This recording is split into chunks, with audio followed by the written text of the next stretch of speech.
Hey, everybody. Jim Amedeus and our intrepid reporter, street side in Barcelona, Right. Sean Miller. Sean, how are things in Barcelona? Yeah, it's pretty you could tell I'm in Spain because the sun, you could see the sun instead of the Right. clouds. Well, I Amadeus almost said couldn't you get can see here no because clouds. the clouds were on the ground. I almost couldn't get here because the clouds were on the ground at Heathrow. They weren't Uh, flying because of the fog, so it's a little bit crazy. But yeah, it's sun. It's gonna be really nice tomorrow. There's supposedly about 7 or 8 thousand Manchester United fans in town, so it's gonna be a little crazy. But we'll cool. see. Yeah, you know it's Uh, not England anymore when you got umbrellas in the background right, like exactly. that. Yeah, I'll show you around me. That right across the street is the Stacio de Franca, the Franca train station. Obviously, there's a huge park over there. Right behind me is the Gothic Quarter. There's a huge. Maybe tomorrow I'll do a walking tour. While there's a huge castle. So right about a block away. If you Mhm. turn right, you walk into these things, and there's a huge castle with these side streets. It's Barcelona's I don't know. It's an unbelievable town. So it's going to be pretty. There's a bar here that has all the matches on it. We were watching the PSG and the Tottenham AC Milan match. It's a big win for AC Milan yesterday. There, Amedeus. They look good yesterday. Yeah, my bums got it done somehow.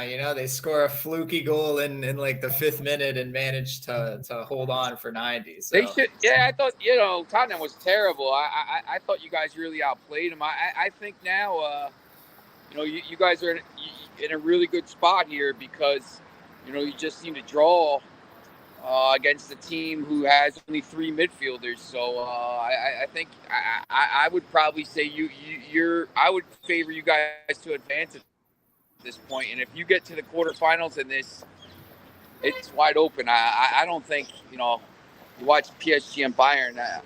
Wasn't super impressed by either team. So I think, and I think we could have a weird. I think this could be one of these weird years where you have a Porto or a Napoli or something like this. I you're think gonna you're going to have get a team. Napoli or I think you're going to Inter. get some strange teams. Like I could be agree. Napoli Benfica final or something like this. I agree. I have this premonition Yeah. that there's going to be like an Italian team in the finals for some reason. Like there's 3 of them left, and 2 of them are playing very well right now. So it's hard for me to it's hard for me to overlook Inter and Napoli the way they're playing right now. Hey, Sean, I, Amadeus I, was I talking think about how well Mbappe played when he came into the game yesterday in the final he 20 was minutes. unbelievable. He changed that He game, was man, late. yeah. He changed the whole game. Yep, I was arguing with people online. They see he changed the whole game. I mean, if not for Nunez being a foot like an inch off sides there, it's a 1-1 game. I think the second leg is wide open there as well. I think Oh, if absolutely. Mbappe and Messi play, I think it's open. I wasn't super impressed by Bayern. I mean, they had a lot of the ball, but yeah, I think Napoli. I see Bill's comment there. Bill, Dortmund and Benfica. I like Benfica a lot. I think Bruges has been awful. Scotty Parker. I do. The one thing I'll say is about Dortmund, they've been playing well and Chelsea hasn't. But I was talking about. I think Chelsea is. I just have a weird feeling they're going to make a deep run in this tournament. I just think they've been really bad in England, and they might just been off the Premier League, but they have really good players.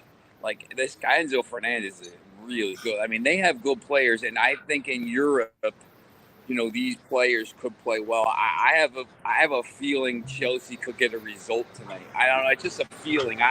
It's not really based on anything. I just think in the Champions League, Chelsea's going to show up, and they, if they get through this round, I think you can see. I think you're going to see them kind of bin off the Premier League because they're not doing anything in the Premier League. They're not finishing top 4. And to be honest, you're better off not finishing in the top 7 if and then going after the Champions League. But just going back on my last comment before, this is open. Chelsea could win the Champions League. I wouldn't be stunned. They have talent. They just haven't played well, and they don't have a 9. So, Bill, but I like Benfica today. Benfica would probably be my best bet of the week. And Holland, I don't know. I mean, he's banged up. I know he traveled, so we'll see. But City, you're not getting City at plus 190 any other time this year. So if you like Manchester City, you might as well take my plus 190 today. Are they plus 190 now? I thought that was plus 130. Oh, it's gone up. I don't know. It's gone up a bit. I thought, because I'm not sure if I know Holland traveled. I saw him traveling, but I think maybe they're not sure if he's going to play. So I think maybe they're a crazy price today, and I think Arsenal's like this close to going in the tank. Like if they go out today and just get if City wins 3-0, I think Arsenal's done. I think they finish 3rd. I don't think so. I'm going to tell you why. Why? Because rumor has it they're getting Jesus back very soon. He's not ready for this game, but he'll definitely be there for the next time they face Man City, and he's probably going to be back within the next 1 or 2 weeks, I would think, because he's been training, and apparently his recovery he's been speeding through it. So, they might get their guy back, Sean. They might get their guy back. Yeah. Hey, Sean, what are the big headlines going on I in think Europe? that's big for them. I just think a lot of, here is just, it's crazy because they're talking about how the 3 best teams in Europe right now might be in Europa League. Because Arsenal is playing well, Barcelona is playing well in their league, and obviously Manchester United's just been unbelievable. They're just going to leave out Sociedad in Spain? They've been talking about Rashford. I mean, this guy... What's that?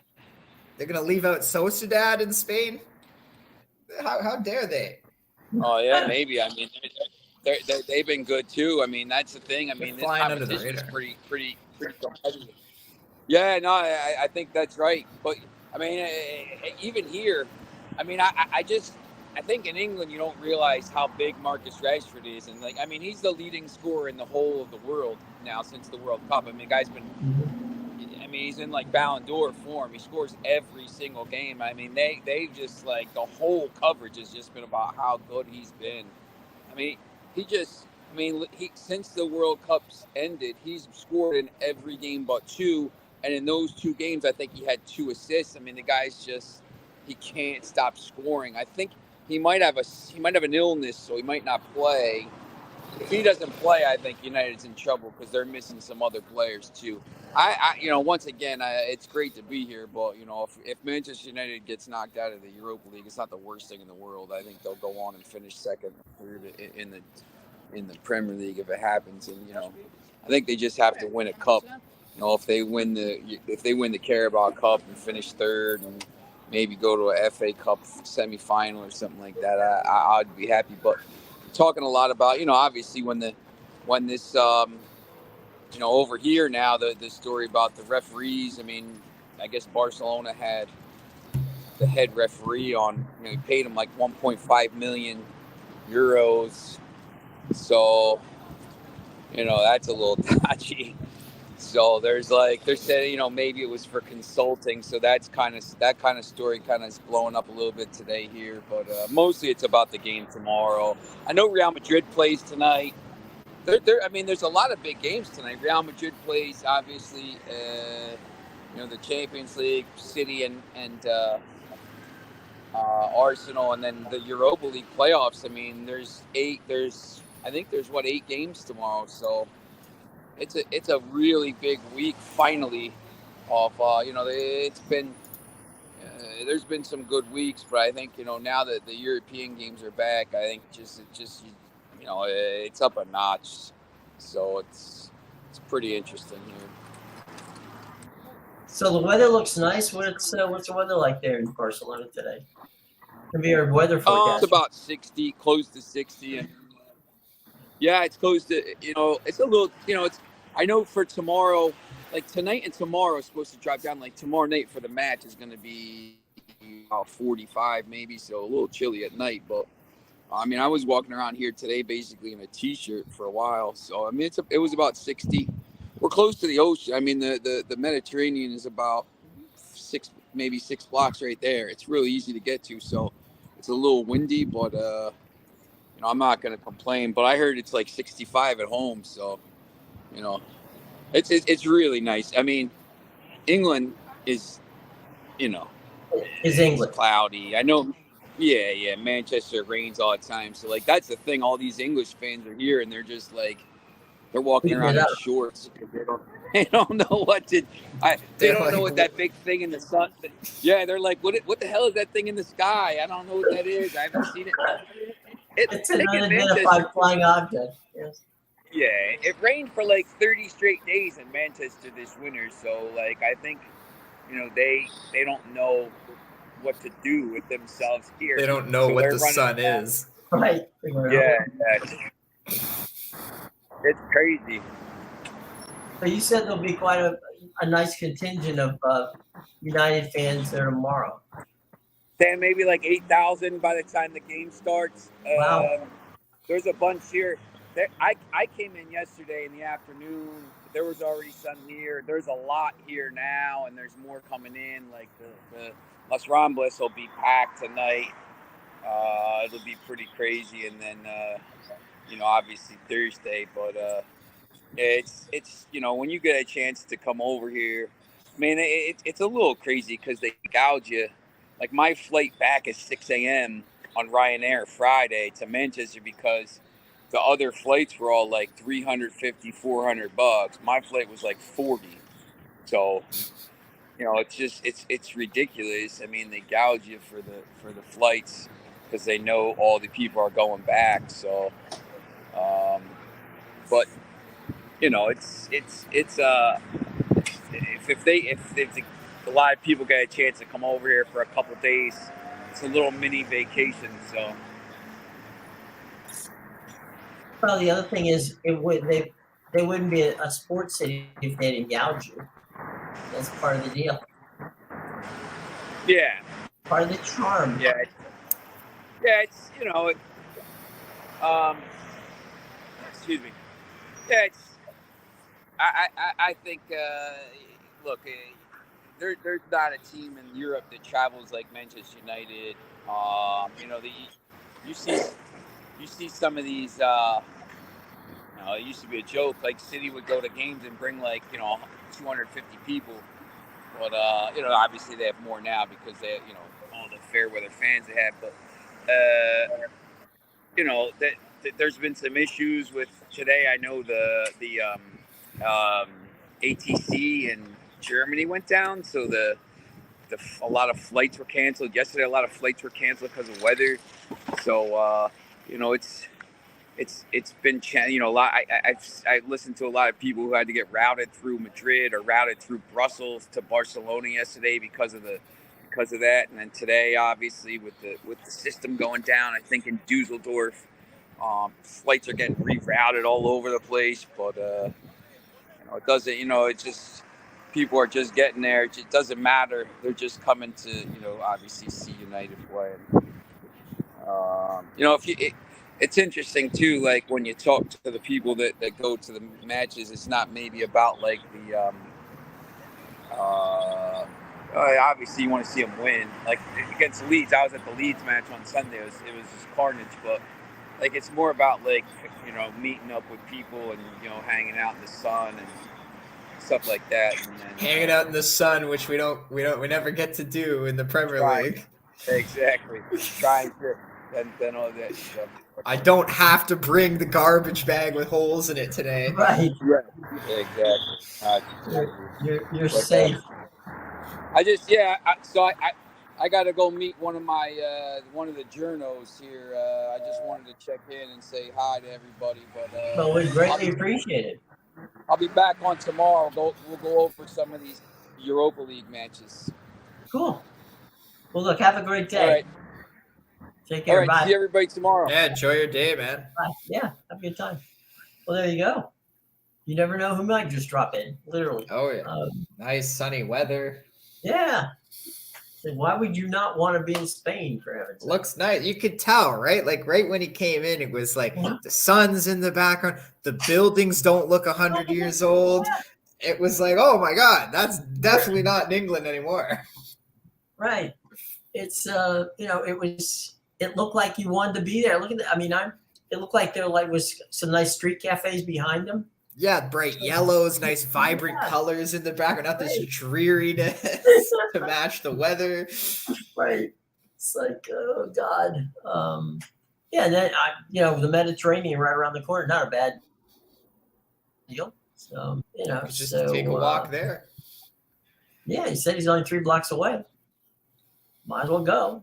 Mm-hmm. You're there, it's there. So there you go. Oh, yeah.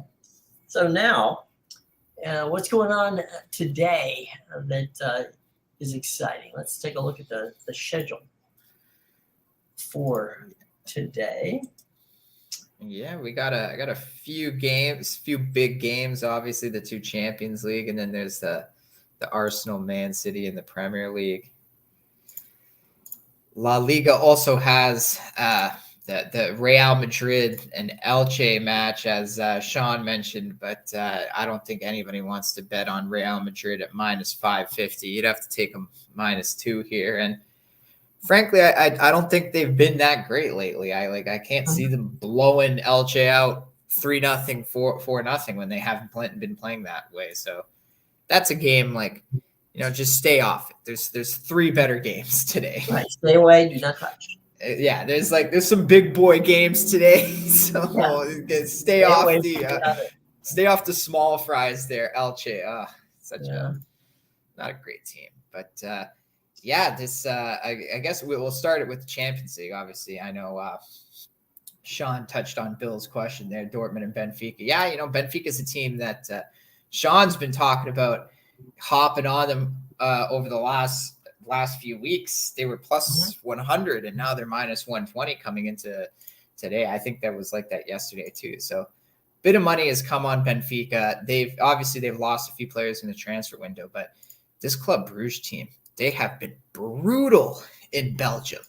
Just brutal. I think they've drawn 5 of their last 6 matches, but if you can't, this is a team that used to dominate Belgium for years. If you can't beat the clubs in your own domestic league, how are you going to fare against Benfica, who, remember, won their group with PSG in it from the group stage? So it's a very good Benfica team. Now, one thing I've noticed about Benfica, if you go back to the group stage and you go back to they had to start in the qualifiers. They had to play a few qualifiers to get into the group stage because they didn't win Portugal last year. But in the group stage, they won 4 of their 6 group matches. The only 2 they didn't win were both draws against PSG. And obviously we know they both finished 4-2-0 in the group. So then you go back to the qualifiers. They won every single game in the qualifying. And it didn't matter if they had won the first leg at home 4-1. They still went out in the second leg on the road and won 3-1. They did not care about their lead on aggregate. So this is a team that, it makes me think they're just going to go out there. They're just going to go out there and play. And if they could take a 3-0 lead back to Portugal for the second leg, they will gladly do that. This is a team that really does go for it. And they still have Gonzalo Ramos. They lost Enzo Fernandez, but they still have Gonzalo Ramos, who kind of blew up a bit for Portugal in the World Cup. So they still have a lot of talent. And they've only conceded, I think, 1 goal in their last 5 matches, and it was in a cup match that they lost in penalties after getting 2 red cards. So, playing 11 versus 9 there, and they still managed to come away with a 1-1 draw. So this is a very good Benfica team. That's pretty amazing. There's some fun stuff here too. There's, like Sean had just said about, there it is. Okay. Arsenal, Man City. By the way, real quick for those of you wishing to watch the games today, Benfica and their game is on Paramount Plus, and that starts at 3. Borussia Dortmund and Chelsea is on the big CBS, so you got that. Arsenal Man City, that's a 2:30 start on Peacock, and on ESPN Deportes and ESPN Plus is Real Madrid and Elche in the Spanish league. And as far as the Mexican league and all the rest of that stuff, that's we'll just let that go for the time being. Yeah, when things start to die down, then we fall back on the North Right. American Well, leagues. when there's nothing else to talk about, that we'll pick that stuff up. But yeah, then it's like, what's Mexico and Brazil up to? Right. Let's go take a look down south of the border. Yeah, how are my guys Flamengo? What are they up to lately? Right. What's going on here? So anyway, yeah, it is what it is. There's nothing we're gonna do about it. But yeah, it's definitely fun, and things are hopping there. But we'll see. We will definitely see. On the interesting side this week, story yesterday, Tiger Woods is going to play Riviera this week. Now, for those of you who forget, it was after the Genesis tournament a couple years ago that's where he had the big accident, was out there in Los Angeles. So he's returning to the scene of the accident area. Riviera is a tough country club, and wouldn't have been my first choice to go back, but I guess for Tiger, he figures, why not? Yeah, I saw that when I logged into DraftKings, it was the first thing right in my face. Get a Tiger's return boost.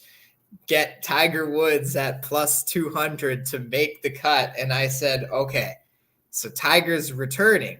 He's playing in this week's tournament, and I thought to myself, so if this is his first tournament back, you want me to take him to make the cut when this guy could shoot 8 over on like the first day and just destroy any chances of my bet?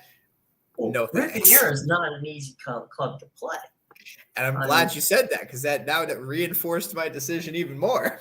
Yeah, I mean, you're not gonna go out there and shoot 20 under like some of these, at the end of the 4 days, being that well. And the other thing is, like, can he even walk the course? Like, is he? I don't. Here's the thing: had he started in Florida, in the March part of the tour, that would have made sense because they're all flat. Yeah, I mean, there's a little bit of elevation to it. This is, the for those who are not familiar with Los Angeles, okay, Los Angeles is in a basin, okay, so it's kind of flat right there, but there's hills all around it, okay. Riviera is literally in Beverly Hills, okay. It's up. There's a lot of elevation to it. It goes into the Pacific Palisades. What you don't see, and it's in many ways it's kind of sad you don't. It's literally less than a block from the Pacific Ocean. There's, right there, all the wonderful views you got, when they were in Pebble Beach, right, of the ocean, you can get the same ones there on Riviera if you just knock down, about 30 or 40 trees that have been there for 100 years. So it's not going to happen. But the point being, elevation is there. You got wind coming off the ocean. That's not where you necessarily want to start your 2023 season if you haven't played, in a while. Yeah, not even it.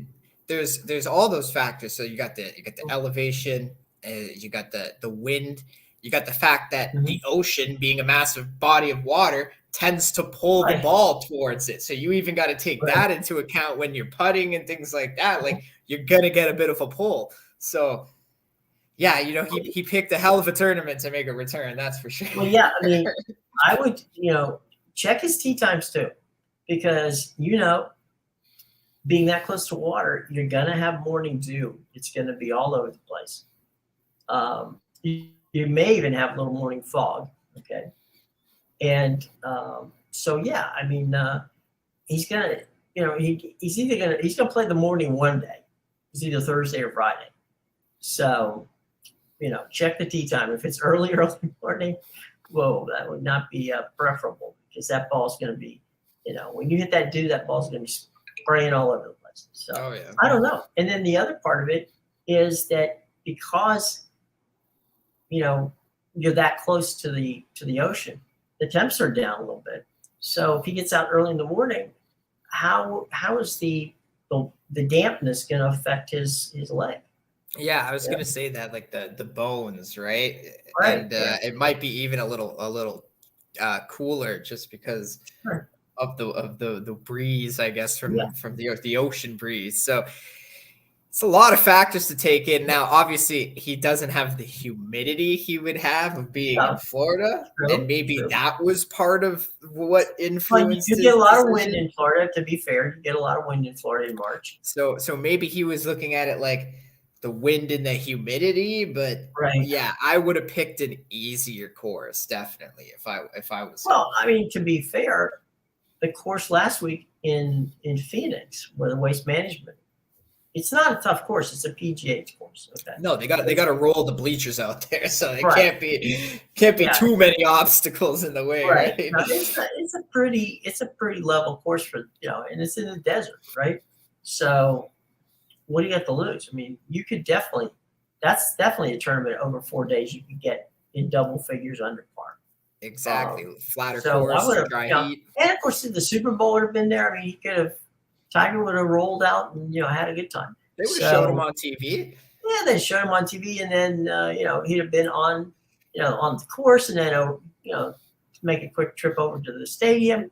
He could have been practicing chips while Gronk's practicing his kicks. Right. He could have been playing putt-putting in Charles Barkley's backyard. I mean, whatever. I don't care. Charles lives in Phoenix, so he's going to get it done. Does he? I actually didn't know. Yeah. Yeah, so he's going to be watching a lot of Kevin Durant. The big, he's got the big home and mansion out there in the desert. But no, I would have thought that might have been a better place for him, because again, also the fans. I mean, you get juiced up by the fans. You get that 16th, get the fans. Come on, Tiger! Banging the bleachers. Yeah, I mean, they could even have Tiger Woods, blow ups, where they got his face there. That would have been all cool. That's not going to happen in Riviera. No. So I thought it was, and then to a little extent, and I don't know. I mean, this is playing junior pop psychologist here. You're going back to the place where you got in a hell of an accident last time you're there. You spent. What did he spend? He spent like 4 weeks in the hospital at UCLA. Yeah. So, I'm not so sure that, he's got PSD going back there. I have no idea. Yeah. Interesting choice. It's definitely an interesting choice as to look, Tiger is Tiger, but he's been rebuilt Tiger. Okay. He's got the bionic legs. He's literally the $6 million man. Yeah, exactly. I don't see him making the cut. It's like half cyborg. Yeah. God knows I've been wrong before, but I sure don't see him making the cut. No, I totally agree with you, because he could easily go like 6 over, 8 over on the first day, right? A few bad shots. It's your first time back. That's why when I saw that, all that told me was, okay, Tiger's coming back this weekend. Definitely not betting on him though, because that's just a trap. That's if you're lucky, you'll see him on Saturday, but probably not. Probably have to watch him on Thursday or Friday. Exactly right, but maybe he's trying. I guess he's trying to start early, because he doesn't just want to go right into the Masters. No, I get it. I mean, it would have. He's what? Let's see. But like you said, last week would have been better to come back, and there's another California stop, I think, before they hit Florida. But it could be a thing where he also just likes the course. I know he's that kind of guy. There's nothing. Yeah, I mean, look, it's a beautiful course. Do not get me wrong. It's a beautiful course, but it's just it's not an easy course. That's all I'm saying. Yeah, well, like he is that kind of guy though. Like last year, you know, he knew there was no chance he was even going to qualify for the cut at St. Right. Andrews, but it's his favorite course, and Sure. he knew that he was going to struggle to walk it in the dampness and all that. But you know, he made it a point to force himself through it and finish the 2 days at least as much as he could make it. Obviously, he didn't qualify, but yeah, like, he's just that kind of guy. If it's a course he really likes, he'll put himself through the pain to do it. So that could be just, you know, maybe this is on his like top 10 list. Who knows? Yeah, well, I'm sure it's one of his favorites. Yeah. There's no doubt about that. And so. he could be looking at it like, look, I've won so much stuff. I'm at the back end of my career. I know I'm probably not going to win another tournament again. At this point in my life, I don't need the money either. At this point, I'm just trying to, you know, play my favorite golf courses while I still can. Yeah, and look, I mean, by the way, tomorrow his tee time is 3:04 in the afternoon. Okay, so they're helping him out a bit. They gave him a little bit of a booster. So what that means is on Friday, his tee time in the morning is going to be much closer to noon than it's going to be to the early morning. That's good. That's good. So they definitely, you know what? I think maybe they helped him out a bit because they probably know he's there. He's there just to. They know he's not going to win it. He's there just to play it. I think. I mean, he's out there. He can hang with LeBron. He can hang with stars. He can hang. I mean, it's Los Angeles. Exactly. So right? you know, if you're going to hang, that's not a bad place to hang. So you know, I get it. It's not an easy course, but you know, the other thing is maybe he's learning to challenge himself. Exactly. He seems like he likes a challenge, right? Especially with the so putting himself through all that right. pain. It's like, you know, because it's going to be. I mean, I gotta imagine if he's staying off at 3 tomorrow, 3-ish, and then that means he's not going to finish till close to 7 p.m. out in the Pacific Coast. I was going to say, I'm not even going to be able to watch him till like 6 p.m. It'll be nighttime here. Yeah, it'll be nighttime in here, but when it's in out there. Yeah, I think that it'll be interesting to see how he plays. It'll be interesting to see who wins that tournament. This is one of those tournaments where, you know, accuracy. You know, you can hit the ball long, but what we'll do tomorrow is we'll put the. I'll get a clip of the course and we'll go hole through the holes, but it's a very narrow course. I mean, there's homes on the course. Okay, so you basically have to. You got to hit. You got to hit the ball straight. You got to hit the ball. You can't be shanking it left, or you're maybe you'll get a bounce off the brick, but right, you smack into a $27 million mansion. It's you might be hitting the ball out of Kevin Costner's backyard. If you get a bounce off the brick, it's okay. It's when you hit the glass, then you're in trouble. When you hit the glass, you're in somebody's solarium, chipping out. That's when you know you're in trouble. Damn it! I'm in the living room. I'll be back. It's gonna take me 2 strokes to get out of here. Right. It's definitely a problem, boys and girls. Yeah, I've played a few courses like that. So they like it's through the neighborhood. It's not a forgiving course. It's a very pretty course, but it's not a forgiving one. And you know, my favorite is like they overprice those houses so much. It's like, oh well, you have this beautiful golf course in your backyard, and I'm like, oh yeah, so I gotta wake up to golf balls in my living room, and you want me to pay extra for that? Like, come on. Well, I mean, there's that, but there's also, let's just assume for the moment that they don't smack your, they don't end up in your backyard constantly. I can tell you from staying in places like that, I stayed one time in Doral. Saturday morning at 7 o'clock, there is nothing but noise going on because they're out there, they're prepping the greens, they're prepping everything for the day. Then in a half hour, everybody's playing. You get your, and you're all of a sudden you're like, They're drunk before 10 a.m. yeah, exactly. You're like, this is crazy. I mean, it is what it is, but Riviera is it's a gorgeous course, and it's a challenging one, and it's maybe that's, as I said, maybe that's what Tiger wants. He wants to be challenged. He's hanging with his friends. It's not a bad weekend. So I will say, to be fair to those courses up here, I think a lot of them, I think the houses are more expensive because they usually come with a membership included to the golf. Oh, there's that. Yeah, that's true. That's what TPC did. I mean, TPC built a lot of those courses where the houses are on the course, and then your fee is included in it. Yeah. And the other thing that they did is they built they're backing off the beaten trail. I mean, you can see the course, but it's not like most of the time you see the course from a second level. In other words, on your second level of your house, you may have a little deck or something out there, and you can look out onto the course. You can't see it from down ground level. So there's that. But most of the TPC courses are built like the one in Phoenix, where it's what they call a stadium course. They built up around it so you can stand around the green or stand out on the fairway.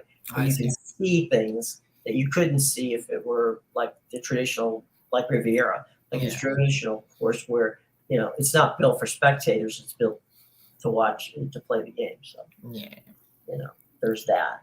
So that should make for a very entertaining week. Yeah. We also have the 2023 edition of the Great American Race, Daytona 500, which is going to have some interest into it. Kevin Harvick will be rolling through his last hurrah on for the Penske guys, and a lot of cars that a lot of drivers and cars that in the next gen cars that they have out there in Daytona. So that will be coming up this weekend as well.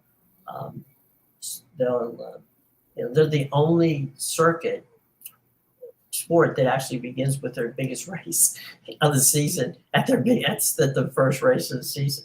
Daytona, that's is that NASCAR or Indy? That's NASCAR. That's the NASCAR. Okay. Yeah, I got a guy, Rad Cape. He's big into NASCAR. So there's your race. That's his sport. That kicks it off, and they go. It's a 2.5 mile, what they call tri-oval, meaning it's not quite circular. It's got a little bit of a undulation around it, what they call the tri-oval, which is where you come out of the fourth turn. You come out of the fourth turn, you go out and down.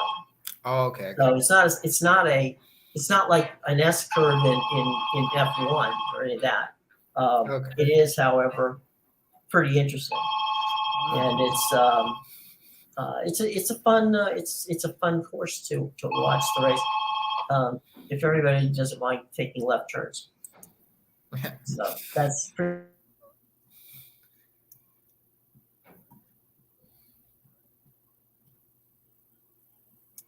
Trying to unmute my mic and I put me out. Not that anybody cares. I was wondering what was going on. Yeah, the technology is amazing when you know how to use it. And I clearly didn't. It's a long race. I mean, there's no doubt about it. It's 2.5 miles, and should be interesting. Should be an interesting race because the one thing about NASCAR is you don't know what these cars are going to do until you get out on the course, and when they also wreck a lot at Daytona because the way they've done this is you now double up as cars. So like you'll get one car pushing your car. You'll have a team. You'll tandem up and you'll say, okay, look, we're going to do this. So think of this. You got a guy on your bumper who's literally on your bumper, okay, not more than an inch away from you, that's going 175 to 200 miles an hour with you, pushing you. Okay. Here's where things get to be a problem. If that guy gets a little to the left or a little to the right, that changes the aerodynamics of what goes on. and that car suddenly goes sideways like that, you still are going, but he's not. And the people behind you are suddenly in the midst of a, oh, where do I go from here type situation. And so that's what causes Daytona to be crazy, is because they do the tandem driving where you're paired up with someone, and then toward the end of the race, it's like it's only natural, right? You want to win the race, so what you might do is make that slide down just a little bit to get around the guy. And again, if you don't do it properly, the aerodynamics of the car turns the car that you were pushing right into you. So you literally wreck yourself, which is not a good thing. No, definitely not. The IndyCar races open in St. Petersburg on the streets there in March, the first week of March. So they will be they'll be running at that point. F1, I think F1 starts next week. I'm not really sure. Racing's not big into racing. Okay, fair enough. So yeah, that's where that's going. But some crucial college basketball this weekend too, as we get closer to March Madness. The tournaments are coming up soon. The conference tournaments. So everybody's playing for seeding right now. Seeding in the conference tournaments, and then potentially seeding in the NCAA tournament. So, if you're a college basketball fan, there's pretty much plenty to watch in every conference this week. If you want to make sure that your team, whatever they may be, is ready to rock and roll for the conference tournament, and then go on to the NCAA tournament. And then, as we said, pitchers and catchers are in Florida and Arizona, ready to rock and roll today. So they're going. Most of the teams are going through their physicals today, and then they'll get their gloves and ball, and out they go.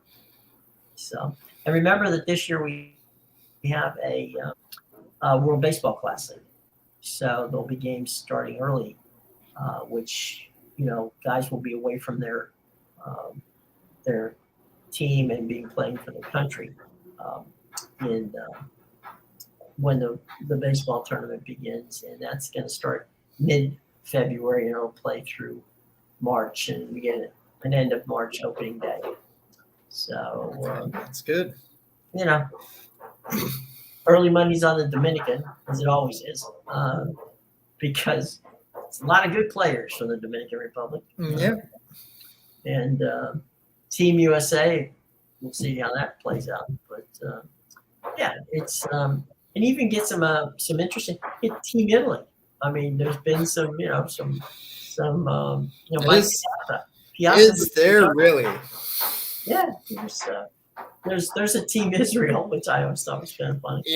We have like a double IHF hockey team too, and I'm always like, man, there's no ice in Italy. Like, where did these guys learn to play the sport? I've been to Italy. Like, maybe in the north, I guess. I was going to say maybe gelato. I was going to say, I guess, like, in the mountain areas, that's where you would get the skiers and the hockey you got players. the skiers. Yeah, they'd probably be more northern people, but where my people are from, like the middle and the south of Italy, there's no snow. I was like, we have a hockey team? Really? Okay, I'll bet against them. Thanks for letting me know.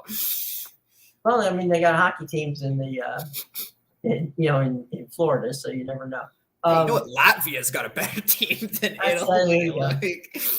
For those interested, the World Baseball Classic begins on March the 7th, ends on March the 21st.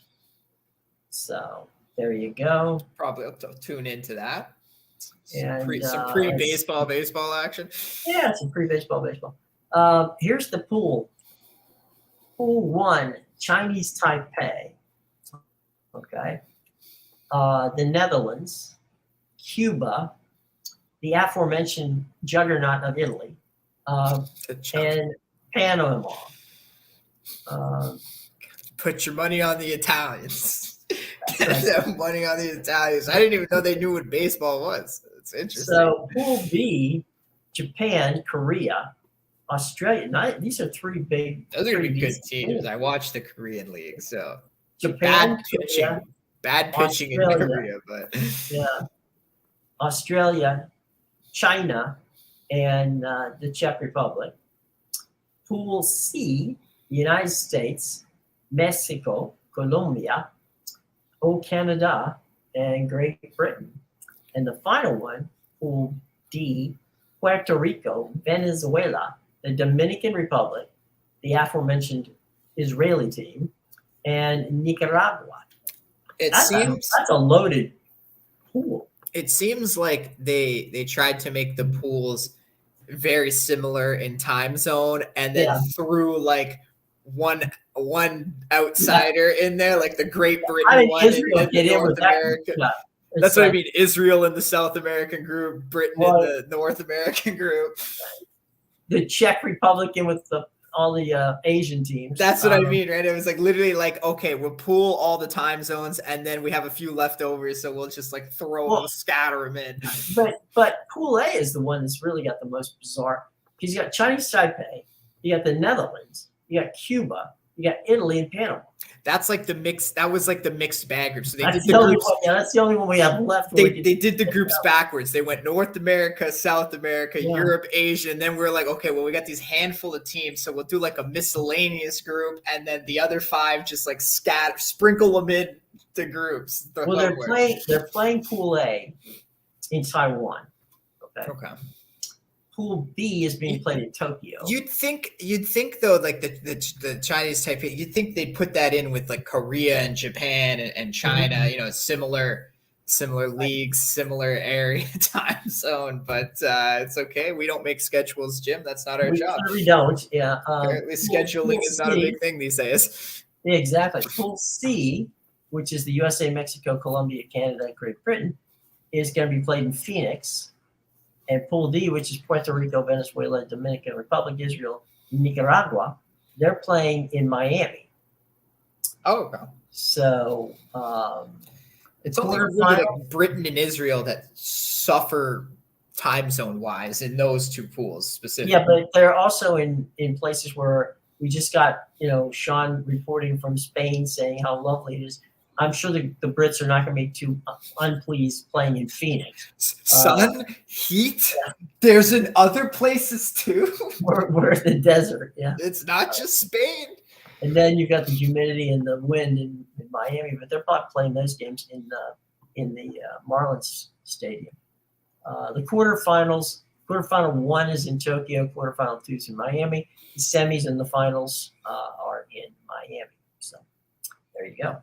Mm-hmm. And all of those games will be televised, so we'll get a chance to see some. I know Canada has a handful of good players, baseball. But I don't know if we have enough to make a full team. Yeah, well, you got to wonder if all of those teams have enough to make a full team. Yeah. Well, I mean, like, everybody plays either. I mean, that's the other thing. That's true too. That's true. A lot of those teams, like Italy, but with the major ones, like the Dominican Republic, U.S., basically anything like in Central America area, they love their baseball. So I know they're going to be good.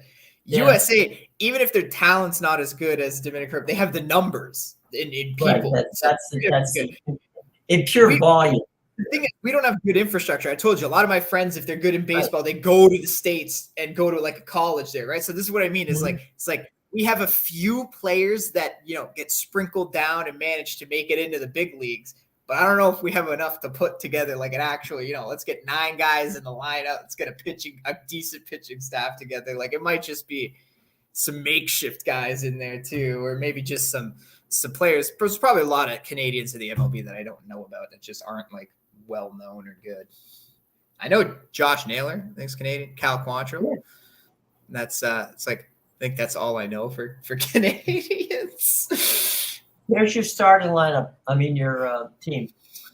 Okay. I was looking at Jim's like that. Yeah, I don't recognize a single player. I guess you guys are crap. Here's the thing. The first 9 players on the team that are listed on the team were born in Australia but moved to Canada. Sounds about right. That's what how our soccer team was made up. Like our goalie was from Serbia and moved over like when they had the Yugoslavic war or whatever. And that's why he's our goalie for the soccer national team as a way to repay Canada for, taking them in the hard times. So like, yeah, our team is. Okay, so not a single member of the Canadian national team was born in Canada. Yeah, I could see that. 100%. They're all That sounds Australian. right. They're all Australian, New Zealand, and South Africa. That sounds right to me. So, okay. Told you it would be makeshift guys. Yeah, well, I didn't think that all of them would be, Unless like the Canadian MLB players opted out, right? I know not every maybe that's it. One wanted to play. Maybe. It might just be like they know there's only like 4 of us, and we're gonna have to play with makeshift guys anyway. So like, why not just take? Wait a minute. This just in. Freddie Freeman, Tyler O'Neill, Freddie Freeman's Canadian. Are going to be playing for the Canadian team. Freddie Freeman's Canadian, really? His mother's Canadian. Interesting. And you said Naylor, right? Yeah. I thought Tyler, I knew. Naylor. I know Naylor. No, Josh Naylor. Let's look. Wow. We don't even get the good one. Wow. Yeah. We don't even get the good one. Okay, no. Let's see. I'm looking real quick to see what we can get. It's slim. I'm telling you, slim pickings with these Canadians and MLB. Okay. And then our pitching staff is led by like Cal Quantrill and a bunch of minor leaguers. Okay, so here's your catchers. Kalen Deegan, the Guardians. Okay. And Andrew Yerzy, who is a minor leaguer for the Guardians. Yeah, I was gonna say, I don't know. Okay, so let's move the Guardians have Naylor too. They have a few Canadians. The Guardians like to snatch up us Canadians. Freddie Freeman is your first baseman. Not a bad one to have. Yeah, no, he's a good. Edmund Julian of the Twins is also in the infield. Otto Lopez of the Blue Jays. Abraham Torres of the Brewers. Domenico Pellegrini of the Blue Jays. That's like an Italian. Yeah. That's like me. That's an Italian that was born in Canada. Right. Kieran Young and the Cubs, all of your infielders. Most of these guys, by the way, are prospects. Yeah, I was gonna say I don't recognize like that the guy from the Blue Jays. You said Renato Lopez or whatever. That's not a starter. That's not one of them. He's not on my flip card. Outfielders: Owen Casey of the Cubs, Denzel Clark of the A's, Tyler O'Neill of the Cardinals, and Jacob Robinson of who knows who. Let's see what we got. Take the 2 weeks off. Oh my God. Okay, here's your pitching staff: Andrew Albers, Felipe Almont, John Axford. So we don't right now. We still do not have a pitcher who's in the major leagues on any level. Montreal opted out then because he's the only Canadian pitcher I know. I know he's Canadian, right? Unless he's injured again. Matt Brash of the Mariners, Mitch Pratt. I know Matt Brash. He's not bad. He's not too bad, I think. Right, Mitch Pratt of the Rangers, Trevor Brigham of the Rays, Indigo Diaz of the Yankees. You didn't believe me, Jim. You didn't believe me. Now you're sitting there like, what the hell is this team I'm looking at this, I'm going, I thought I knew baseball. There's not a person on here right now. This isn't baseball, Jim. This is not. This is Canadian baseball. Let's do one real quick. Others. Let's take a real look at the. Go to the American team, and when you see some names then you'll know you're not crazy. It's just okay. Canada doesn't have any good players. I'm telling you, we all opted out because I know Quantrill's Canadian. Oh, isn't one of the Braves pitchers is really good. There's a lot of them. I know. I was going to say it's not Soroka or Freed, is it? Wait a minute. It's the other guy. There's a change. He was injured last year. You remember we just talked about Castagrino, the kid from Canada? He's on the Italian team. He just moved to the Italian team. Yeah, because he's realized he was like, I have a better chance with the Italians. Yes, I can play for them. All right. Their 30-man roster includes Royals infielders Vinny Pasquarello, Nick Lopez, Angels infielder David Fletcher. Mike Soroka's Canadian. He's the one. He was They got injured Matt last Harvey. year. Matt Harvey. No, Matt hasn't played in a while, but yeah. Matt Oh yeah, I know that name. Yeah. Okay, so that's a name. Okay, I'm looking on Vito Fresquia of the Phillies, Alberto Mino, Dominican Republic, and This is the which team is this the again? Italian team. This is the Italian team. We got a Dominican Now, guy. here's Okay. this one's a little That'll tough help. to pronounce because it's a very, very Italian name. Brett Sullivan of the Padres. David Fletcher, the Angels, not a bad infielder. These guys are Italian, really? Somehow, And they chose to like. Maybe they've eaten in an Italian restaurant. I was gonna say like they actually chose. They're like, I want to go play for Team Italy. That seems like we'll have a chance. Yeah, that'll be Maybe good. you get to start. I'm looking at the pictures, and I'm really not finding anybody I know. But yeah, Mike Soroka was the Braves pitcher. That's Canadian. Oh, okay. He didn't play last year because he was injured, but he's not on the roster. I think. Well, is he still injured? Like, what's going on with him? I know he didn't play last year, but he's actually a good pitcher, Soroka. But he is Canadian. Yeah. 100% he's Canadian. So like, we do have good pitchers in the MLB. They just choose not to play for us. He was coming off Tommy John surgery, I think. Okay, yeah. So that's what. Maybe he'll be good for this season then. So yeah, that might be something to look forward to. Braves getting a boost to that pitching staff. Maybe he's just decided the best thing to do is to rest his arm. Yeah, I knew we had a Canadian guy that was really good on the Braves, but I haven't heard him in a while because he's just been out. Okay, let's take a look. You said go to Team USA. All right, let's go to Team USA. I'm sure we'll see some names. Got Mike Trout. Did he opt out? Mike Trout. Okay. Yeah, we definitely recognize the catchers. JT Realmuto of the Phillies and Will Smith of the Dodgers. Real Muto, that guy could be Italian. He should come join Italy. Yeah, I was gonna say, now he's splitting time with Will Smith of the Dodgers. Anybody with a slightly Italian name, I'm going to try and poach. Come here. You got 2 Gold Glove catchers. Okay. The infielders, Pete Alonso. There's another Italian for you. Yeah. Polar Bear Pete.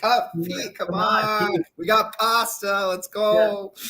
Tim Anderson of the White Sox, Nolan Arenado of the Cardinals, Paul Goldsmith. Stop me if you haven't heard these guys. I was going to say, those are all good players. Trey Turner of the Phillies and Bobby Wood. You got an all-star infield. So you're not crazy, Jim. It's just Canada's bad.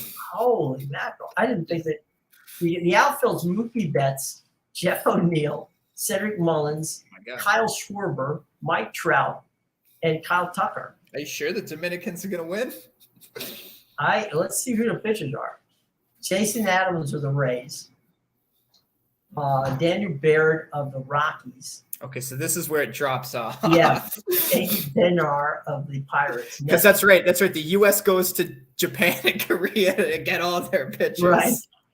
You got Lance Lynn of the White Sox, Kershaw, Miles Mikolas of the Cardinals, not bad. Oh, yeah, Adam Ottavino of the Mets, Ryan Presley of the Astros, Brooks Riley of the Mets, Brady Singer of the Royals, Adam Wainwright of the Cardinals, and David Williams. You got enough pitchers to get yourself through. So you got strong offense. You're gonna score a lot of runs. That's the point. Is you got strong offense. You're gonna smash the ball all over the field. Okay, if the pitcher is a gas can, it's fine. You got 12 runs coming. Yeah, there's gonna have to be a mercy rule here somewhere. I've always wondered that too. Like when a team's up by 10 and it's like the guys throwing out position players on the mat, the other team's throwing out position players. They know they're not coming back from 12 runs. Like, can we just end the game, please? Like nobody wants to play anymore. I think they're putting in there was talk that they may put in a rule where you couldn't use a position player to pitch. I saw that because they were afraid somebody's going to get hurt. Yeah, they changed the rules around that. I didn't look exactly what the rules are, but I did see that was a new thing they changed. They didn't want anybody to get hurt. So maybe there's a mercy rule. But there's always a game once a year where a team's down by 8 or 9 runs and ends up losing it. That is true. And I watched the Phillies blow doesn't a happen 7-1 often. lead in the ninth. Does not happen often. But I'll never forget the Mets and the Nationals played a game 3 or 4 years ago. The Nationals were down by 8 or 9 runs, and it was early in the game. And by the 8th inning, they came back, and then they scored 5 runs in the ninth to win the game. And the Nationals broadcasters are hilarious, the radio guys. They were saying, if you left at 7 o'clock in the 7th inning, you missed it. It was the game of the year. So, yeah, but who knows, right? No, you don't seriously. know 5 runs in the last inning. Last year, I gave the Mets out to beat the Phillies in a game, and it was 7-1 for the Phillies going into the ninth inning. And I think there was like 2 outs left too, or something like that. Maybe there wasn't 2 outs, but they were definitely 7-1 going into the ninth. And thank you, Corey Knievel, because I cashed my bet. There you go. Because he came out and he gave up 7 runs. Like, he absolutely just laid an egg on the mound. And he was a problem for the Phillies. Like, it wasn't just that game. He was a problem. Every time Knievel came out on the mound, I was like, cashing my bet today. It's like whether you get evil Knievel. You're not getting Corey Knievel. Yeah, it's like 4 runs coming in. Let's go. Are you an advocate of the first 5? Yeah, I'll play first 5. Absolutely. Betting the first 5. Depending on I like the totals. Depending on the pitchers, I'll play the first 5 totals a lot. That's where DeGrom would make you a lot of money, I would think. Yeah, just take the under, and then as soon as he's out, it doesn't matter. The 6 Get him the hell out of there. Yeah. In the 6th, right? He gave you your 5 innings. Well, yeah, he wouldn't go by the 6 much. So yeah. We'll talk when baseball starts. I said, I said my record on the show the other day, so I'm ready. Good. I'm ready, Jim. We'll talk some baseballs. Getting ready for some getting destroyed in every other sport. So no. It's wonky times with the NBA. They just had the trade deadline, and they're going into the All-Star break this weekend. So it's like, do you really want to bet NBA? Exactly. Yeah. They don't play defense anyway. Nobody cares on a nightly basis. I knew the other day, somehow I accidentally wandered onto a Wizards game. And it's like, okay, just for the hell of it, let me see what the score is. And I looked at the score, and the Wizards are up by 20. Okay. That never happens. Yeah, so, like, how are the Wizards up by 20? Yeah, it's like they're playing Georgetown. No, I'm just kidding. So they're up by 20. I figure, oh, well, it's the third quarter, right? So I don't even watch the rest of it. I don't care. Next morning I pick up the paper, and the Wizards lost by 5. And they're like, okay, yep, that sounds about right. Because everybody wins in the last quarter. I told you don't watch till the fourth quarter. I literally don't watch NBA until the fourth quarter. Because I've had teams up by 20 at halftime, and then like I'll check like 30 minutes later, and I'm like, oh, you blew, you're winning by 5 now. Thanks. Like, there goes my cushion. When people say, when they're going to see, a bunch of friends want to go see the Golden State Warriors play, and they said, is it fun to go? I said, look, what you want to do? Get there early and watch Steph Curry do his in the shoot around, because he puts on a show during his shoot around, and then don't wait till the fourth quarter, because nobody's saying, go watch the. They'll be down, they'll be down, but then all of a sudden Steph will hit like 9 threes in a row, and they're gone. Show up early, watch the warm-ups, and then when the game starts, go get your food, your beer. Don't come back until the fourth quarter. Then sit down. I am interested though in seeing how KD fits in that Phoenix deal, because they were good before. I don't, Yeah. How does he?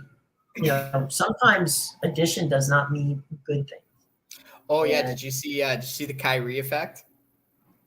Well, I think we all could have predicted that one, but yeah. So the first game was all, oh my God, we got this great talent. Yeah, 24's first day out. We beat the Kings. Luka was out, and we still stayed afloat on the road. How great is this Kyrie guy? And then you give the team like 2 or 3 days to get to know him, and they lose the next 2 games because it's like, oh my God, the rumors are true. Nobody wants to be in the same locker room with him. It's like, who the hell is this guy? And what's interestingly enough, the game they won was when Luka was out, and they've lost both games since Luka came back, and both Luka and Kyrie have been on the floor together. I forget. So there you go. I forget who it was that they interviewed for the Nets after they just traded Kyrie. And they said, how was Kyrie as a teammate? And the guy straight into the camera says, I played here 2 years. I never said hello. Other than hello and goodbye, I didn't speak to him. I have no idea. I don't know him. This is what I mean. The Mavericks are finding out now who this guy is. It's like, Mr. Flat Earth is out there blowing this stuff up, and you're looking around going, I don't want to be near him, let alone, I'll throw him the ball because, contractually I'm obligated to do that. But, other than that, I really have no interest. And that's the thing. A lot of these players probably see what's going on with him and they go, oh, I mean, you can't, like, he can't be that crazy, right? Like, they're blowing it up. They're definitely exaggerating. And then you talk to the guy and it's like, okay. Well, I mean, if you flip back in the day, right, there was, when I was doing the games, it was Rodman, okay? And you would see the Pistons where he first was, and then he went to the Bulls. All the locker rooms would say, love the guy, absolutely love the guy. The moment he gets on the court, he's the knucklehead, okay? He does, that's Rodman the performer, okay? But Rodman the teammate, whole different ballgame. It's the opposite with Kyrie, okay? Kyrie on the floor, is, at times a genius. Kyrie in the locker room, nobody wants to, get near him. So, he is a bit of kryptonite. There's no, I mean, I guess it boils down to how badly do you want to win? Are you willing to try to take Kyrie on to make him win? And I don't think he's going to help him, to the promised land because they're not that good. They're not going to be a championship team. That's the key, right? I think they're kind of using him because they traded for him, but they don't necessarily have to sign him to that contract he wants, right? Because I think his contract's up at the end of the year, so they could use him, try to win a title, and then just say, "Okay, see you later. Go find somebody that actually wants." Right. Call John Wall. Yes. Go call LeBron. He'll take you back still. I'm sure he will. Yeah, he was very upset that the Lakers didn't get it done. That I don't understand. Yeah, did you hear his exact words? He goes, "I can't believe we let a massive talent like that go." Okay. At that point, you wonder, as the general manager of the Lakers, is LeBron losing his mind? Is LeBron fully invested in your team still? Right. Is he more focused on his post-NBA career, being out in Hollywood, destroying Space Jam franchises and other things? And having movies made about people robbing his house. I do think that one line in the film, I don't know, I didn't see the film, but I do think that one line in the film where he goes, did they steal the Miami ring? Because he didn't earn that. I think that might have been the best line. No, I don't know. I never saw the film. I didn't see the movie either, but that sounds very funny. That clip is so great. It's like, they stole that ring. Yeah, he didn't earn that one. That ain't your ring. That's right. All right. Well, we're having too much fun, so that means we have to go. Anyway, tomorrow, Thursday, we will have stuff to talk about. There'll be games from today, and there'll be games that will be played tomorrow. 8 Europa League. Big slate. And we will have Sean live from Barcelona.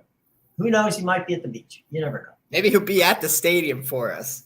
Oh, that would be cool. Yeah, that would be nice. I'd like that. Of course, if he's at the stadium, he's probably about 4 hours early for the game. But you put up for your, come on. He could do from the parking lot of the stadium. Oh, he'd love that. He can go talk to Rashford before the game. That's fine. Right, there you go. Let him show up early. He could have a couple of his buddies who are writers over there sitting down. We could have a round table over there. So anyway, we'll see what shows up with Sean tomorrow. But all right, guys, thanks for joining us, and we will be back tomorrow. Let me find my things here, my little closes. Have a great day, Amedeus. Take care, and we'll see everybody tomorrow at 9 a.m.